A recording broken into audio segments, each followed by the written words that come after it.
Welcome back to our session of today's. Very good morning, madam. Yeah, hope you are all fine and took a break after the first session. Yes, madam. Yes, madam. Yeah. So now today's session, it is based on the topic, which is teacher as a reflective practitioner. So in today's session, we will the outline of our today's session will goes like this. Know yourself and your student. What is reflective teaching? Why do we need reflective teaching? And models of reflection. How do we reflect? How we can reflect upon your teaching? And how action research acts as a reflective practice? And what are the characteristics of a reflective teacher? So these are the things which we will be discussing in our today's session. So let us go back to the first slide, which we have taken up yesterday also. Again, this is very much interesting always for me, like for when you are considering a teacher, these 5 aspects are very much important. So when Ningama Mathew madam asked me to take the session, 2 sessions, she asked me, can you take a new technique which is related with the pedagogy as well as which is related with the evaluation? Am I audible? Hello? Yes, ma'am, audible. Okay. So ma'am was asking me to take up one pedagogy aspect and one evaluation aspect. Then I was thinking, and yesterday when I was going through the topic which you had earlier on these days, I've seen different kinds of techniques which you have learned, the different pedagogy, anthropogy, heutagogy, as well as different blended learning, collaborative, different kinds of methods, the new techniques which you have already learned. And along with that only, I have added the graphic organizers. That also can be a visual tool which can be adopted in a classroom situation. So, but now, then the knowledge of the curriculum, knowledge of the school, those 2 things, again, I'm keeping it separately because you know about the knowledge. I just wanted to highlight, introduce this class with these 2 aspects, the knowledge of self and knowledge of student. Yes, sir.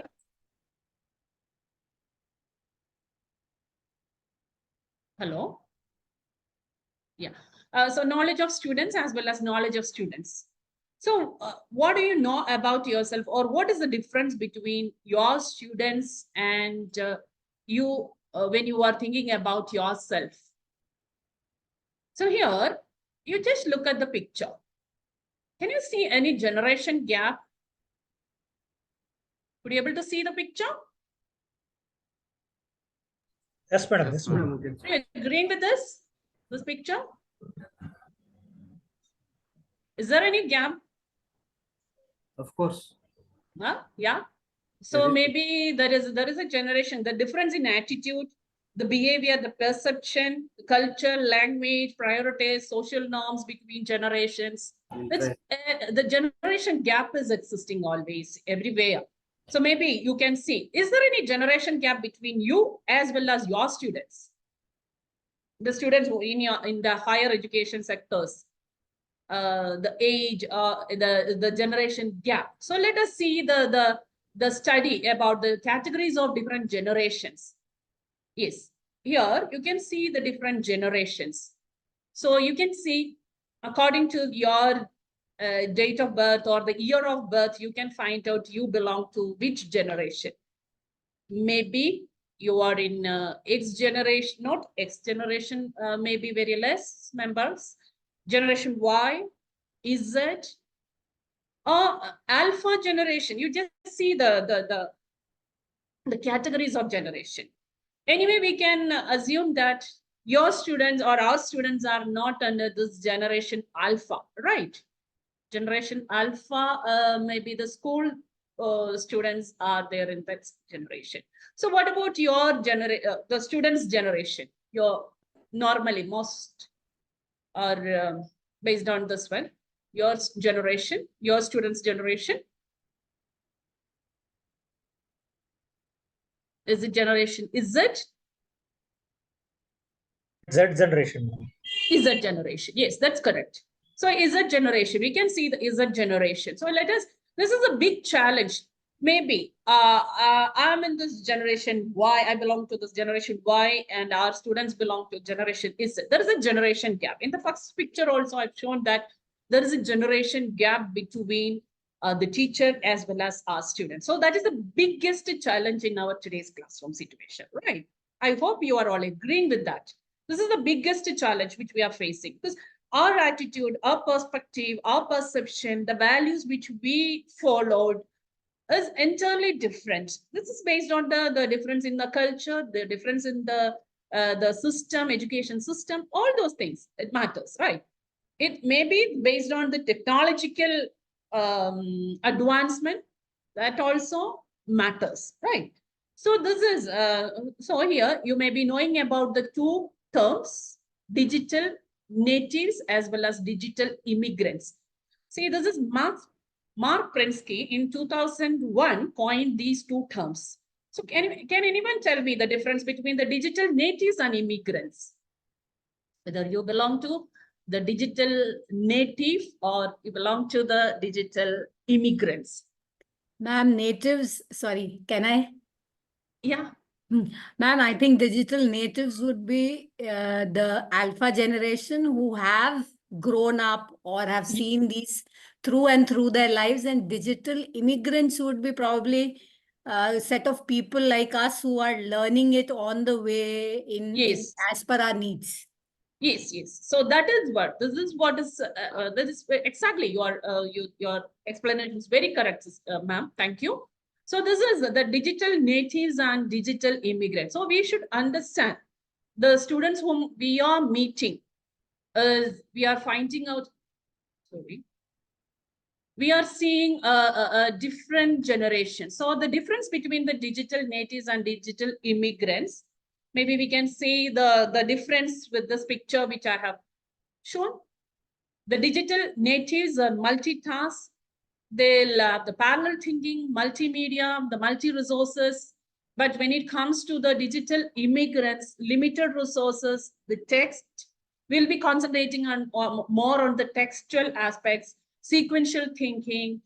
We'll have a different, a sequential or a logical thinking will be followed by the digital immigrants, and we'll be able to do single tasks. Sometimes we will be nowadays we are trying to do multitask, but the present generation or the digital natives multitask. So they are concentrating on different aspects. So here we can see another generation Y, Z, and Alpha. They're the new generation or the future people will be, they themselves will be the decision makers. They themselves will take the decisions. Now in our personal life as well as in your academics also, we can see the difference. So is there any chant? Yeah, okay, there is no question. So now, this is the biggest challenge which we are facing. So we should understand the difference of or the attitude which we are following, and the students, what are their values. This is the nature of the 21st century student, right? And 21st century students or the present school children or the present school college students, they belong to the Z generation, and we are dealing with them. So as well as one more information which I have received recently is, it's quite maybe 1 or 2 years before I have received this study. This is the average attention span can range from 2 seconds to over 20 minutes. It is earlier, the average attention span of a human was in 2000 was 12 seconds. Now, because of the digital era after COVID, the average attention span of a human is now only 8 seconds. When you compare with the goldfish, maybe you might have seen how the goldfish is moving, how much is how much fast they will be moving. This is only 9 seconds they can concentrate on one aspect. So similarly, our students or the new present generation will be, or the new attention span of a human being is 8 seconds. It varies based on the age also. So this is an average calculation. So we should understand this. Based on that, we have to design about the methodology which we are implementing in our classroom, and we should be in a position to improve our classes. So we should understand ourselves and we should understand our students. So that is the main thing which we have to understand. This is about the background which I wanted to go ahead to proceed for to become a reflective teacher. So now, as you all know, before starting your session or when you plan for a lesson, what will you do first? You will prepare a design of your class or instructional design or lesson plan. You'll be planning, right? You'll be planning for your lesson. So what I have to take for this 40 minutes or 1 hour class, what should I take? So normally, those who have done B.Ed and those who are working in the B.Ed colleges or otherwise also, those who are working as a teacher, you will be knowing about the triangular relationship of learning outcomes, activities, and the evaluation. So we will be focusing or we will be concentrating about the content. We'll fix the outcomes or the learning outcomes first, or earlier we used to say it as objectives. The learning outcome, based on the learning outcomes, we will be selecting the activities or the experiences, and we'll check whether the learning outcomes are achieved or attained or not, or the evaluation. Right. Beyond the execution of the plan. Okay, so first, this is, I hope it is understood, the design part. Here, the learning outcomes, learning activities, and the evaluation. After evaluation, what will you do? Beyond execution of the plan and beyond the execution of the evaluation of evaluating the students, what will you do? Or based on the evaluation, what all things you will do? Can anyone give a reply to that? Beyond the execution of the plan, what will you do? And generally we give feedback or we give, Feedback kind of to an, the students? yes, ma'am. Yes, So that's as to very help good. them to improve and understand why, what has been evaluated and how it has been done. Exactly. So somebody's writing on the screen. So, see, but yes, we are taking the feedback or we are giving the feedback to the students, how to improve, how to, we will be giving the different kinds of guidance to the students. We will motivate them. Okay, if they have to change the study habits, they have to change the study habits. Like that, we will help them to improve. But we should understand. So that is what ma'am has asked me to take one evaluation, different kinds of evaluation technique. But what I felt is the evaluation is important for us to make improvement in our teaching also, as well as self-evaluation is also important. As a teacher, what are we doing any reflection or introspection? So how was my class? Whether you are reflecting upon your class. So this is what I wanted to share with you regarding in today's session, that is reflection or the introspection. So reflection or the reflection means what? I think about how can I improve. So normally the tendency of a teacher is how can I give improvement to my student? How can I give the feedback to student? Yes, I'm telling that it is exactly it. It's required. It's 100% I'm agreeing to that. But along with that, we have to, we should be in a position to improve ourselves. So that is what I think about. How can I improve? How can I, after my one class, how can I improve my class? See, yesterday, a simple example I'll just tell you. See, yesterday, it was, I was not knowing about you.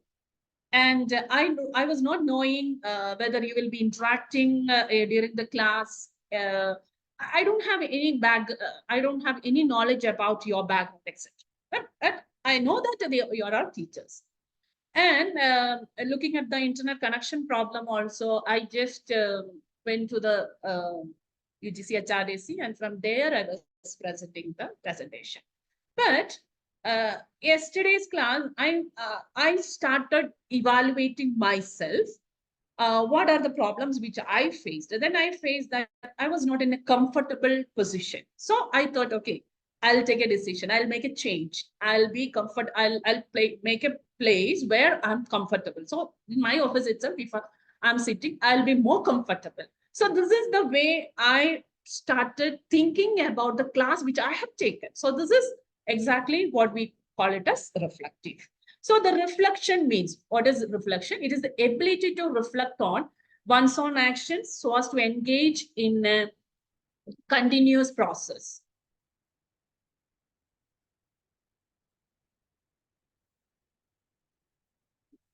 Okay.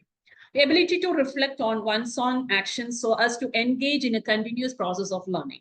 And Indian thinkers also stressed the importance of self-examinations, and that is from time of Aristotle and Plato. It's an action. Earlier days also, the ancient philosophers, they were also giving importance to the self-examination. It's an action of mind by which it is a conscious, by which it is conscious about its operations. So we have to think about, reflect about what are we doing. And or in another way, we can say that what is earlier in the other slide, we have mentioned that what is reflection. Now it's a reflective teaching means thinking about one's own teaching. So have you ever thought about your own teaching process, how you are taking the class, how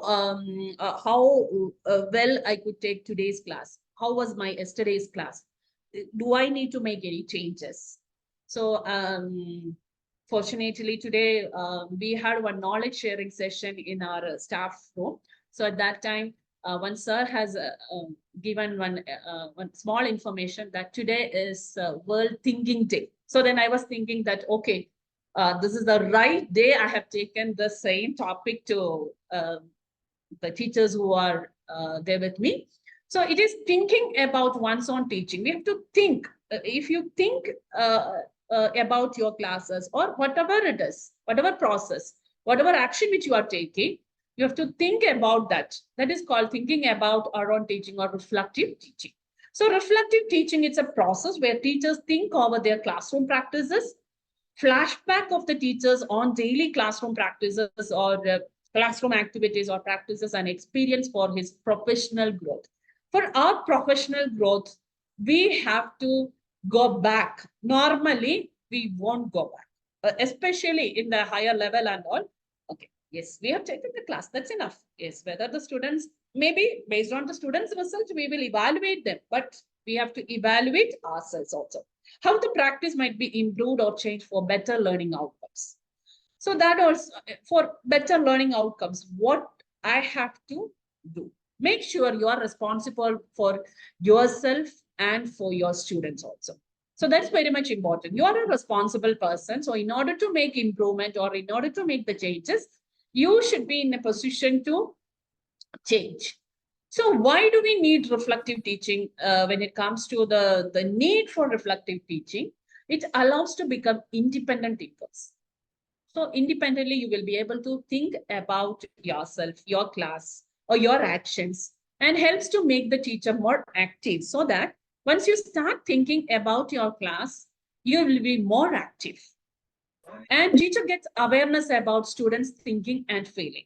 So once you start thinking about your class, you will get an awareness about how the students will think and what is the feeling of the students. You will start analyzing their feelings also. That is very much important. And promote metacognition. Yesterday also I was talking about the metacognition. Metacognition is thinking about our own thinking. So this is thinking about your own classroom, how you have taken the class, what did you feel during that time, or you are evaluating themselves and get insight into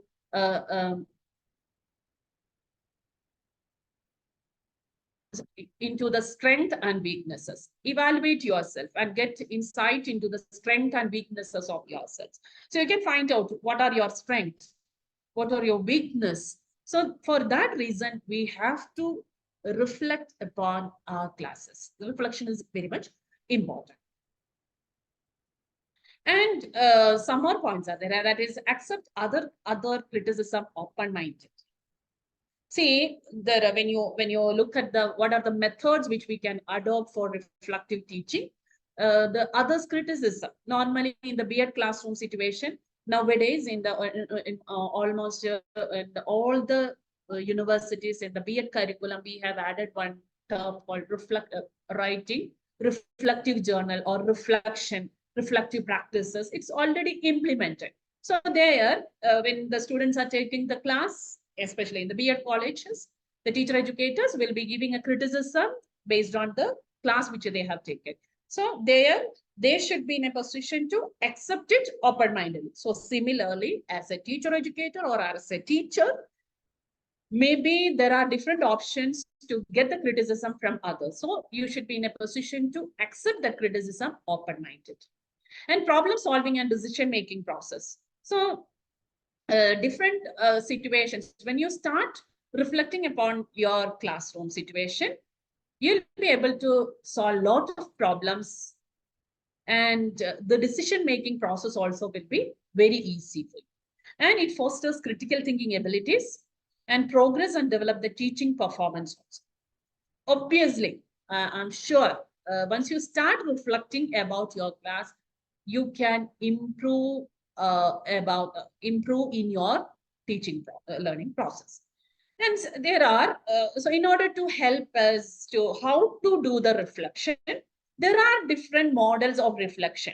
There are plenty of models are there. Once you go through the literature, you will be able to find out different models. Normally, the frequently used model of reflection is, one is Donald Schoen's reflection model of reflection. Another one is frequently used one is the third one, Gibbs reflection cycle. Cobb's reflective cycle is also used, but Donald Schoen's reflection is very easy, and Gibbs reflection cycle will explain how you have to reflect it. We'll take one by one. So reflection, according to Donald Schoen, there are two terms which he is telling us: reflection in action and reflection on action. Reflection in action is thinking while doing. While taking this class itself, I'm thinking how I'm taking this class. But yesterday, another reflection which I had is, after a long time, I was taking an online class. So the emotional feelings, what is your feeling when I'm taking the class? I'm not able to see. So that itself is giving me an impression that, or I'm not able to go ahead like a regular classroom situation. So for that, how can I improve our online classroom situation? So I started thinking about that. So that is one, reflection in action. When you are taking the class or when you are doing a work, you are reflecting about the action. So that is called reflection in action. And reflection on action is after the event, you are thinking about the class which you have taken. It's a past. So reflection in action is present. When you are doing a work or when you are taking the class itself, you have to reflect based on the feeling, based on the response of the students. We have to reflect. So the reflection in action, reflection during the doing stage or act immediately and decide how to act. An efficient method of, it is an efficient method of reflection. We can make a lot of modification on the spot itself based on the response. Normally or directly or indirectly, all the teachers are doing this in the classroom situation. But when you are taking the decisions in a proper way, the class will go very smoothly. If you're feeling that your students are getting bored, immediately you may have to change a strategy, or you will ask them to just stand up, or you can give you can just crack a joke in order to get the attention of the students. So similarly, so you have to looking at the response of the students or the reflection, how is their response. Based on that, when you are reflecting, that is called reflection in action. And reflection in action is it's another cycle which he has given as an explanation. What are you doing in the class? Why are you doing it? So when you are explaining something, or when you are presenting a PPT, or when you are conducting laboratory experiments, so why are you doing it? What are you doing it? You have to think about that. How effective it is. How are students responding? How are your students responding to that? How can you do it better? If the students are not responding properly, how can you make it more interesting? So in the class itself, if you start thinking about these 5 aspects, you can reflect about, this is called reflection in action. Reflection, see, okay. This is one situation. I just wanted to give one example. Again, I'm taking one example from mathematics. It's very simple example which I'm giving. Can you just fill the box? Yes, teachers. It's a very simple example only. It's not complicated. Solve this. Can you give an answer to this? +3, ma'am. Plus 3. 3 is the answer. 13. 16 plus 27 is equal to minus plus 30. 3 is the answer? Yes, madam. Yes. Any other answers?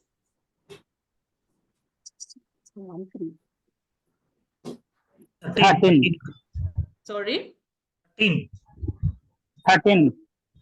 1 3. 1 3. 1 3. 1 3.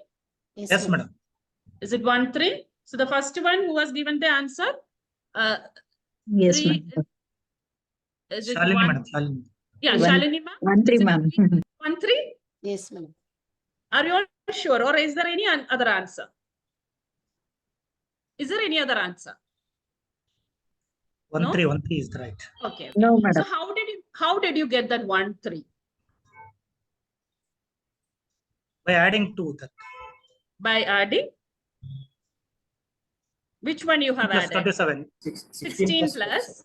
16 plus 27. Ah. You have to add, 33. then you have to minus with the 30.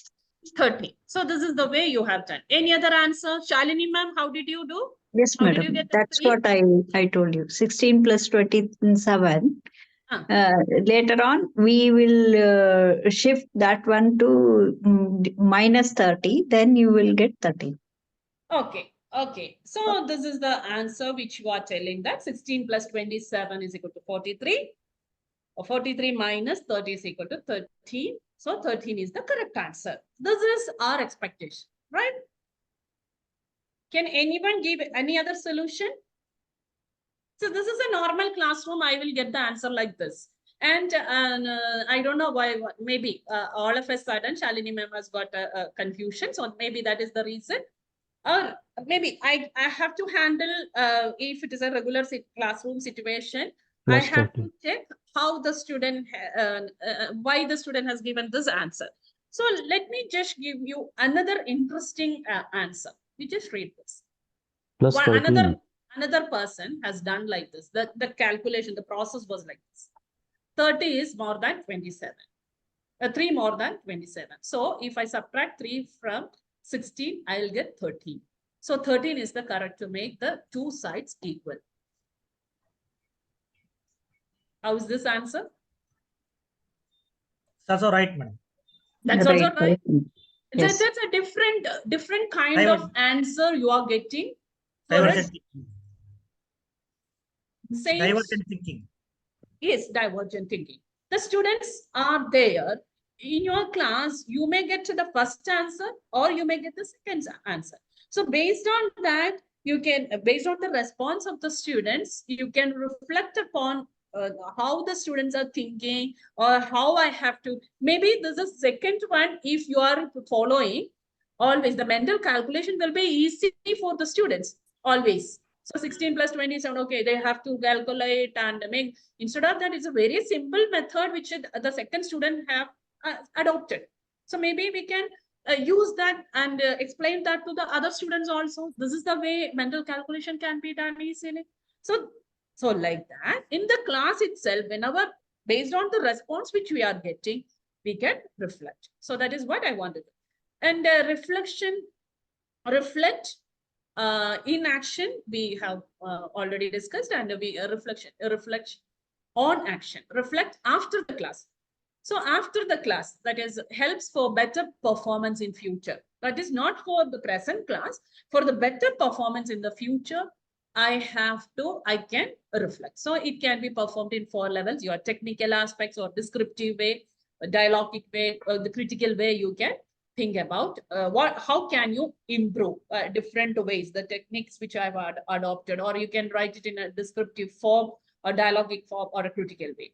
So this shows a reflective model. That another one more in 1991 shown has added one more thing also along with this reflection in action and reflection on action: knowledge in action. Knowledge in action means in order to, that is, maybe we can say that reflection for action.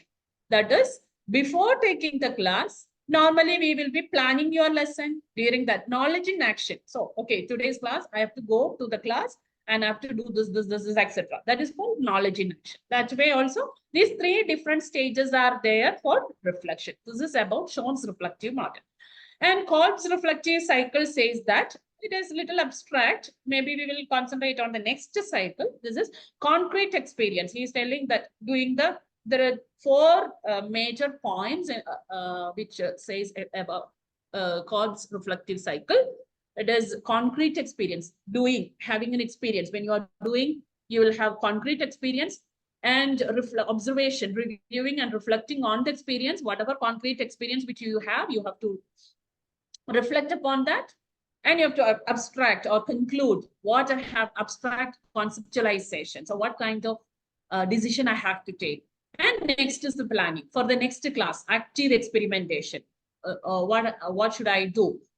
Trying out what you have learned in the next class. So this is another model which is given by Kolb's. Gilt's reflection cycle, a tool to understand learning from experiences. This is most loosely, most people, majority of the people are using this reflection cycle as a model.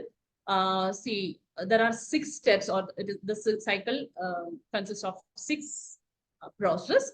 One is description. So what happened in class? Yes, anybody wants to ask? So description, what happened in the class? Next is, what were you thinking, and what were you thinking and your feeling?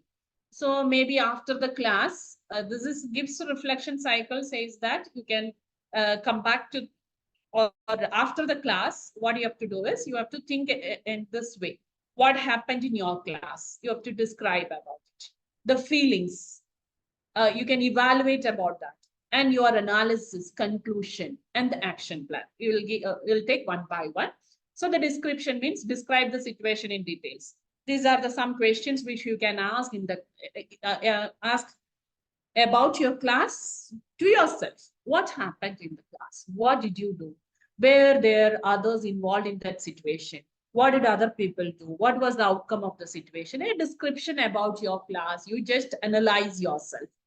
And the second is the feeling. Understand what one felt before, during, and after the situation. What was the feeling before the situation? Or before entering into the class, I felt that, yes, I will be able to take the class without any disturbance. But after the situation, what was the feeling after the situation, after the class, or after the incident? What was my feeling? If there were others involved, and what did they feel during and after the situation? What was the feeling of other person? So such kind of analysis can be done. The next is evaluation. We start looking objectively at the situation, understand what worked and what didn't work. So what was positive about the situation? What went well? What was negative about it? What did not go as well as expected? So the evaluation, you have to evaluate about your class. That is a step 3. And the step 4 is analysis. Understand why the experience was positive or negative. We separate out aspects that went well, or these are some examples. Where did things go well? Why did things not go well? So which are the positive aspects as well as the negative aspects which you have to take? If the positive aspects are there, okay, this method which I adopted in the class was very good, so I'll continue that. Okay, negative aspect, which the aspects which I have taken, or what did things not go well? For example, in today's first hour, first hour, I have taken one class. Actually, I tried to do a flipped learning atmosphere in my education technology class. So yesterday itself, I had given one homework. I told them 2 days before, I had given one homework. I asked them to refer some books and bring some material. So, but what happened when they brought the material, they have done the work, they brought the material.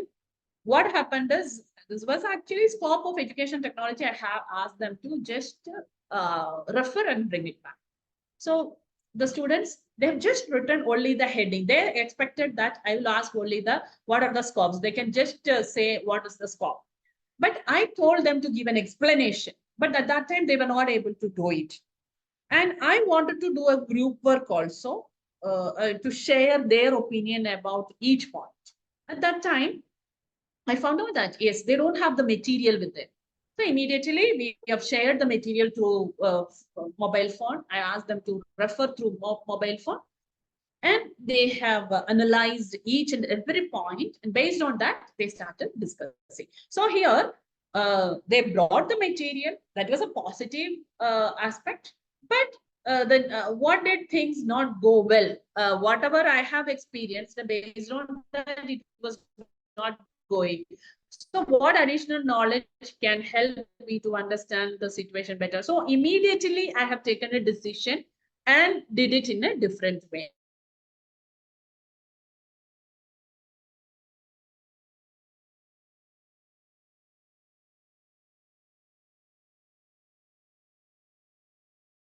You have to, or I can share the material in advance. I didn't share the material.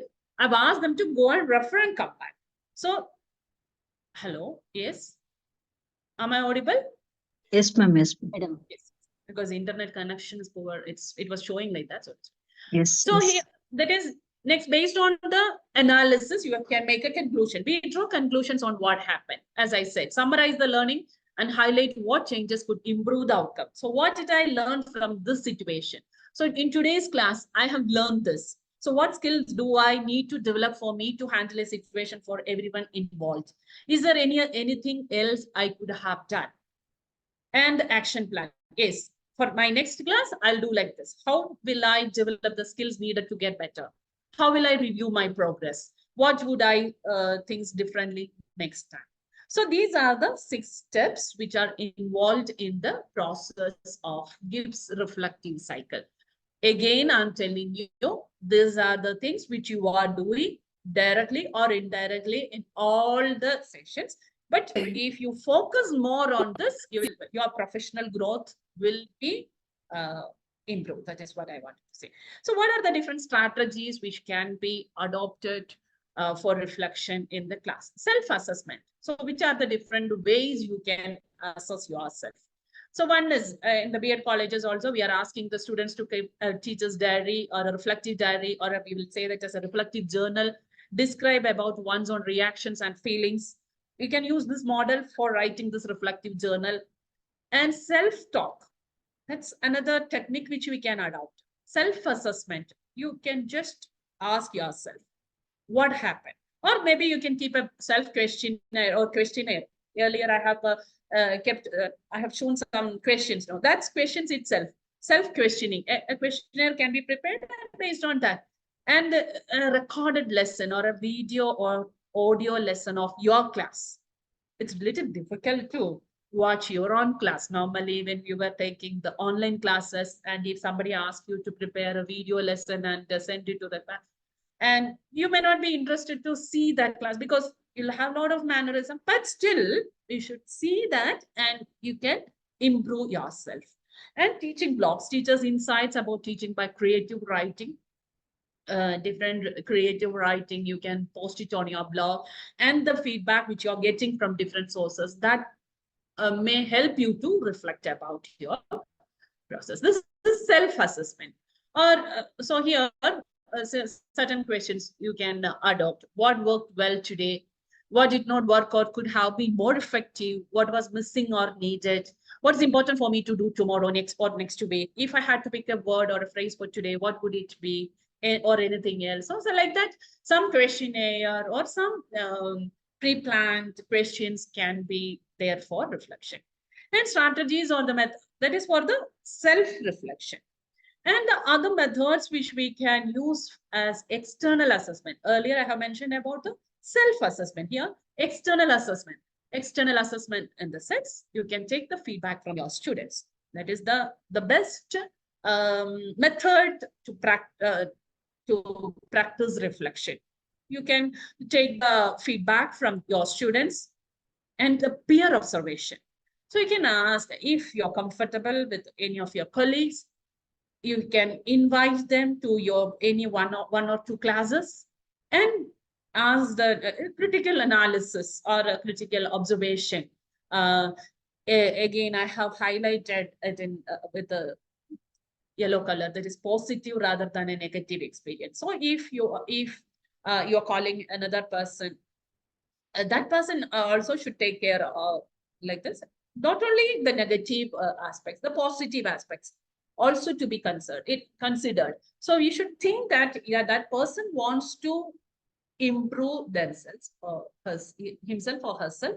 So the positive aspects as well as the negative aspects you can give, or the comments can be based on that also. And collaboration with the colleagues, group discussions, you can conduct group discussions, or team teaching also can help you to reflect. You can have a team teaching session and you can just observe other classes, other teachers, how are they taking the class, and you can have the discussion based on that. And if you have good critical friends of yours, you can have a good kind of reflection. And the last one, which I wanted to say, emphasize is conduct action research. I hope all will be knowing about what is action research. Do I need to explain about what is action research? Should I? What is action research? How does action research will help us in reflection? Conduct a research for immediate solution, madam. Yeah, To resolve the problems we observe in the classroom situation also. Yes, it is. I'll just rush. We will. I'll not take much time to explain about action research. Some teachers from the higher education sectors, those who are not working in the B.Ed college, may not be very much clear about action research. So that's why a kind of reflective practices. It's also a kind of reflective practices, and the main purpose of action research is to improve the school or the college practices or classroom practices. So in order to find out a solution to an immediate problem in the, it is, according to good action research, is a research used by the teachers, supervisors, and administrators to improve the quality of their decisions and actions. We need not find out, or we need not register for this research. It is immediate problem.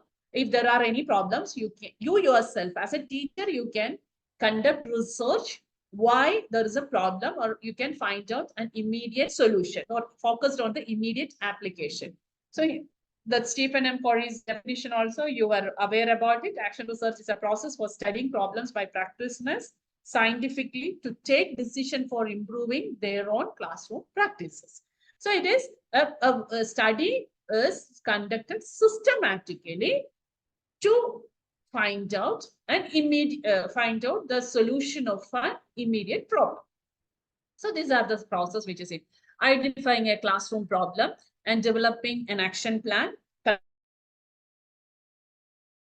So certain examples, for example, what is the effect of a new model or a strategy on student learning? A new model, you have learned about different models during this refresher course. You just wanted to see how effective it is in your class. Maybe you can adopt that as an action research. You just implement that, and is there any difference? You can find out. Then you can take a decision about that. That also is a reflection. Will different types of assignment enhance students' understanding? Always you will be giving one topic for assignment that will be there readily available in the internet or anywhere. So can I give a different kind of assignment to the students? Will it be effective? You can do a research on that, a small research on that. Would a strict attendance policy result in better test scores? Attendance, students are not coming nowadays. You may be facing this problem. Students are not ready to come to the college. They will think that yes, everything that is there in the Google or in the, through internet, you will be getting all the information. So why should I go to the class? So is that okay? Is there any other way we can improve? These are some examples, small incidents which will happen in your college or in your classroom situation. We cannot generalize it to the entire situation.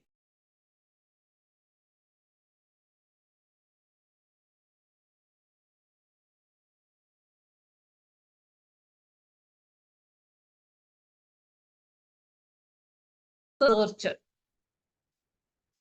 Teacher should be a researcher. Always, sometimes you will say that, yes, I'm a teacher, but I have to take care of my family and I don't have time to do any research. No, you can do a normal school teacher or a classroom teacher can do a lot of research. Small problems, action research can be conducted, and later you can further broader your knowledge and you can conduct a different kinds of research also. So ask different questions, collect data, analyze, make sense, and take action. So this is, when you do this, this is what is happening in the reflection also, or when you are reflecting about your actions. This action or the reflection is not only the teaching, the personal situations also. When you are doing any administration as an administrator, the same thing, you can act as a researcher. So just wanted to conclude our discussion. Teacher as a researcher. 3 R's are very much important for improving ourselves. Read. You have to read, review of the literature. You have to get more knowledge from different sources and ask questions and conduct research and reflect upon that. So all these things will help you to lead your teaching learning process or the research process. You can improve yourself. You can be a good reflective teacher when you do or when you concentrate on reading, conduct research, and reflect upon that. So as a teacher, analyze your results and make conclusions and try to practice that situation. So let me just see whether, if you want to check whether you are a good reflective practitioner, we just see whether these qualities which are there with you, whether you are purposefully thinking about your class, if that you are a good reflective practitioner, whether you an active teacher, or otherwise, if I will go to the class, somehow whatever notes which I have from the day you join to a college, the same thing, you don't want to make any changes, you're not active in that. If that is the case, you are not a good practitioner, a reflective practitioner. Whether you are open-minded to accept the new information, or whether you are sympathetic to the different kinds of situations which you are facing, whether you are patient enough. See, as I'm working as a principal also, when I took the charge as the principal, the manager of my institution told me one thing. Initially, I didn't understand. See, the patience is very much important to in the administration section. So he said, buy time. So when you take a decision, before taking any decision, buy time. I didn't understand the meaning of that first. See, what he said is, whenever you are getting a situation, or if somebody asks one question, you may not be able to give a correct response on the spot. You can just say, I'll go through it and I'll get back. This is just, you just buy time. Take time. take a decision, or you sometimes reflection in action, sometimes it may not be possible. You have to be patient enough to take a decision. Sometimes you may not, you should not react immediately. If you react immediately to a situation whether the situation is very rigorous, at that time it may burst more. So in such situations, maybe when you are handling the adults, you know that which are the different kinds of situations which you come up with. Maybe sometimes you may have to buy time and patiently you just analyze what is the situation. So what happened? It's not only the teaching process. One incident has happened in our classroom situation or in the college campus itself. In that situation, what happened? Why this person has done this? What is opinion about others? What are the different kinds of information which you can collect? You collect the information, then analyze it, and then make a conclusion. Then only you can take a decision or act regarding this. So patience is very much important. Whether you're flexible enough. Yes, I have prepared the notes and I have prepared the PPT. If somebody asks that, yes, ma'am, there is a change. No, you're not ready to change means you're not a good practitioner.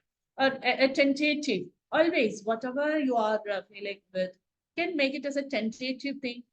You can keep on adding, enrich your knowledge. Different ways you can enrich your knowledge.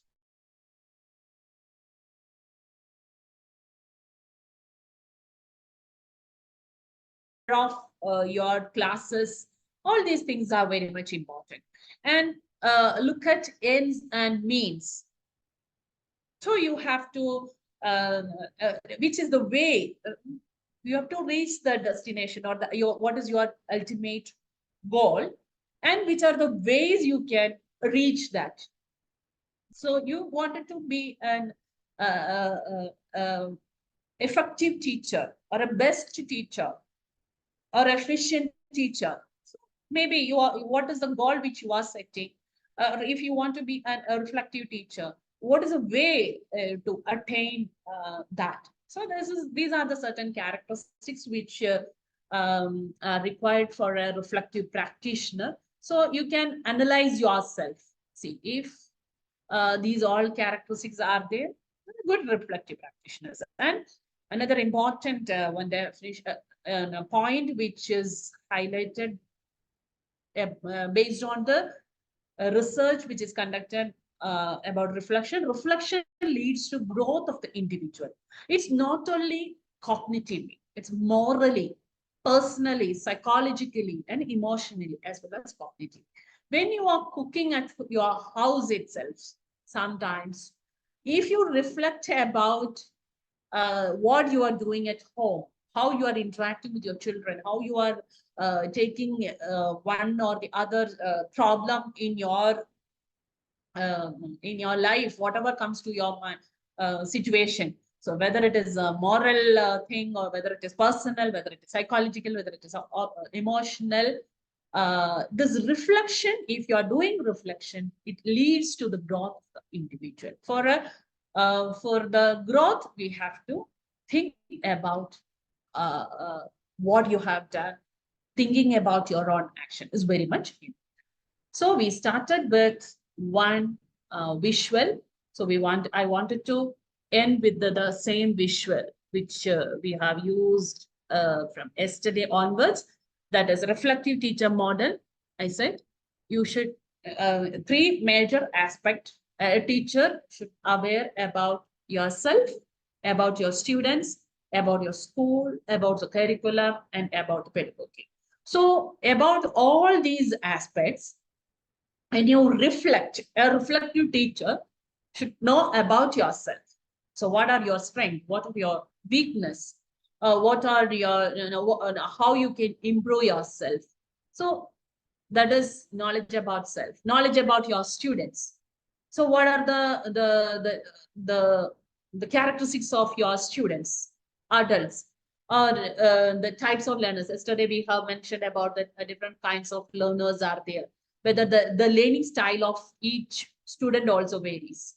whether they are visual learners, auditory learners, kinesthetic learners, or a mix of it. So accordingly, you have to deal with the students, their emotional aspects, the development, the child adulthood, what are the characteristics, the digital, are you dealing with the digital natives or digital immigrants? So that we should understand, and based on that, you have to deal with them, the psychology behind the age of psychology behind the students whom you are meeting, that we have to see, and knowledge about the schools or knowledge about management. Each school or each college or each university will have its own vision and mission. So you have to, whenever you are doing or when you are serving in one institution or one university or the college where you are, you should see what is the mission and vision of the school or the college, and whatever work which you are doing or implementing in your college or in your school or in your institution, you see whether I'm able to attain that vision or the mission. So that is also very much important, knowledge about the institution where you are working. So that is, we need not focus much about that. Maybe in the different sessions, the management, how you have to deal with the people. There are different kind of informations you will be getting about the particular school itself. When you are experienced or when you are working in a particular institution for a 1 year, within 1 year, you will be able to know about what is the mission and vision of that particular institution. Accordingly, you and knowledge of the curriculum. So the knowledge of the curriculum, here it is mentioned as interdisciplinary, but as per the new education policy, we have to think in a multidisciplinary way. We have to go ahead, and subject specific liberal education, we have to give the importance, and the knowledge about the entire curriculum. It is not only the subject which you are handling. No, you should know about the entire curriculum, about you should have a multidisciplinary approach, so that if you're dealing only history subject, but what the students who are coming to my class, what are they all knowing about the different aspects or the entire curriculum? You should aware about that. And knowledge about the pedagogy, different pedagogies. It is this refresher course itself is the topic itself is recent trends in pedagogy as well as evaluation. So what are the methodology which you have to adopt in your class, or what are the evaluation techniques which you have to adopt in the class, how you have to do the assessment, management, the technology which we can use it in our classroom, different context of classrooms, student-centered curriculum, how you can make more learner-centered curriculum. All those things are involved. So all these 5 aspects, if you are reflect upon all these 5 aspects, you can be a good reflective teacher. Okay, so let me just conclude with a quote quote by John Dewey. We do not learn from experience, we learn from reflecting on experience. Yes, we cannot say that, yes, I have got 25 years of experience in this field. If you are reflecting upon your experience, I can say that you are a good reflective teacher. So we learn from reflecting on experience. We do not learn from experience only. Okay, you have the experience. If you are not reflecting, if you are thinking about how to improve yourself, your experience will not be counted. Okay, so with the experience, you have to reflect about your own teaching or your own actions, etc. So wish you all the best. Be a reflective teacher. Honestly, look at what you do from time to time, and wish you all the best. With this, I would like to conclude the session. And if you have to have any discussions or any questions, you can ask questions. Or if you want to add anything to this. Thank you, madam. Thank you, madam. Thank you, madam. Thank you, madam. If there is no Nice questions, presentation Thank you, about Thank you, madam. reflective journals. Thank you, madam. Yes, I'm ma'am. going to say a vote of thanks, ma'am. Madam, I have a question. Sir? Okay, Hello. Yes? Madam, Yeah. may I audible, madam? Yeah, yeah. Yes, thank you, madam, for in Sir, detail 1 in-depth minute, about sir. the reflective journal. It's a good concept introduced in the teacher education, but sorry to say that we people are not utilizing this properly. It's about the reflective journal, how it's reflecting on the minds of the trainees. In some institutions, some people, they're totally confused about this reflective journal, like somewhat like a just submitting the summary to the institutions and as well as the organizations.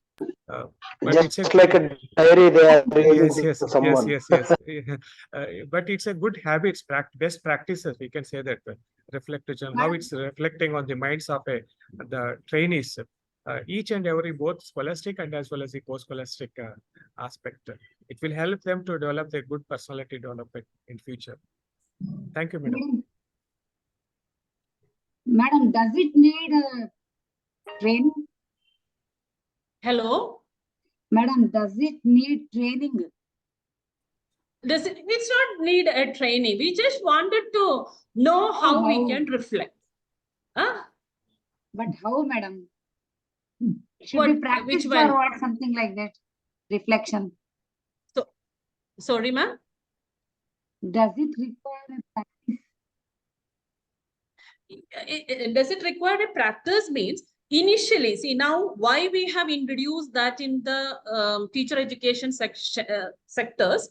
It's actually as sir was suggesting and telling that the reflective journal writing is mandatory for our teaching practice sessions, or whenever they go for a school visit or daily they have to Daily.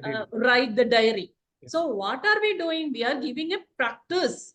So automatically, once they start doing that, automatically they'll be practiced for that. So for that reason, we have to give, maybe any of these models can be taken. And when what is happening in our classroom also, what we found out is when you are asking them to write the reflective diary during the teaching practice, simply they'll say that today morning that started with assembly, and I have taken this class, I have taken this class, I finished this class to 4 o'clock, we came back. That is not the reflection. So that is only the first step, description about that day. But what you have to write, what had happened in that day, and what did you learn from that? What was your feeling? What was others feeling? And how can, if I get a chance next time, how will I improve? If you start writing this, see, you can give some questions to your students also. If you are a teacher educator, you can give the question, a certain questionnaire can be given to the students. Once they start writing specifically, automatically, now it is not required for madam to practice it, because automatically you are doing it. But for an initial or a teacher who is be a trainee, those who are in the training process, they may not be knowing how to reflect. So there, I think this model can help them. Is it okay, ma'am? Thank you, madam. Yeah. Yeah, we are all doing It's it an and practicing it. introspection, madam. Yeah, Introspection. yes. If there is no question, shall I do a formalities? Thank you, madam. Okay. Or if you want to give any feedback, I just wanted to know about your feedback so that I can also improve. Openly, you can just give the feedback about the class which I have taken. I felt that, see, for example, yesterday's class, compared to the yesterday's class, I was more confident and I have taken my comfortable zone. So that itself made me to make the class more effective. So I could see the change in my presentation also today. I was more comfortable than yesterday.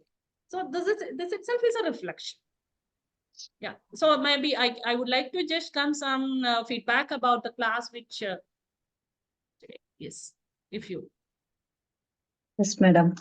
PPT presentation was very nice, and it helped us to improve our reflection, how to reflect, which are the points we had to note, which are the tools we have to use to get reflection from the students, particularly external way.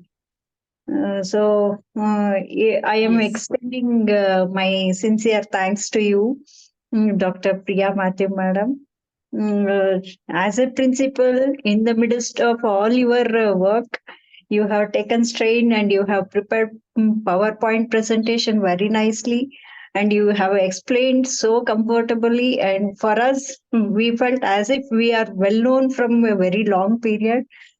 So this talk has given us to gain knowledge as a teacher, as a practitioner. So I request you.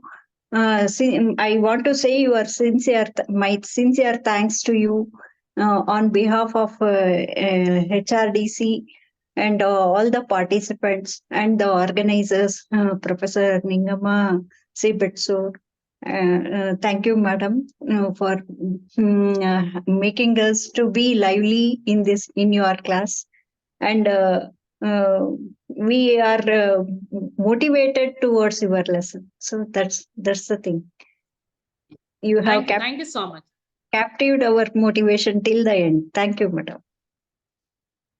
Thank you very much, ma'am. Thank you so much. Wish you all the best. Be a good reflective teacher. Always be open-minded. Okay. Thank you. Thank you, madam. Thank you so much. Madam. Thank you, madam.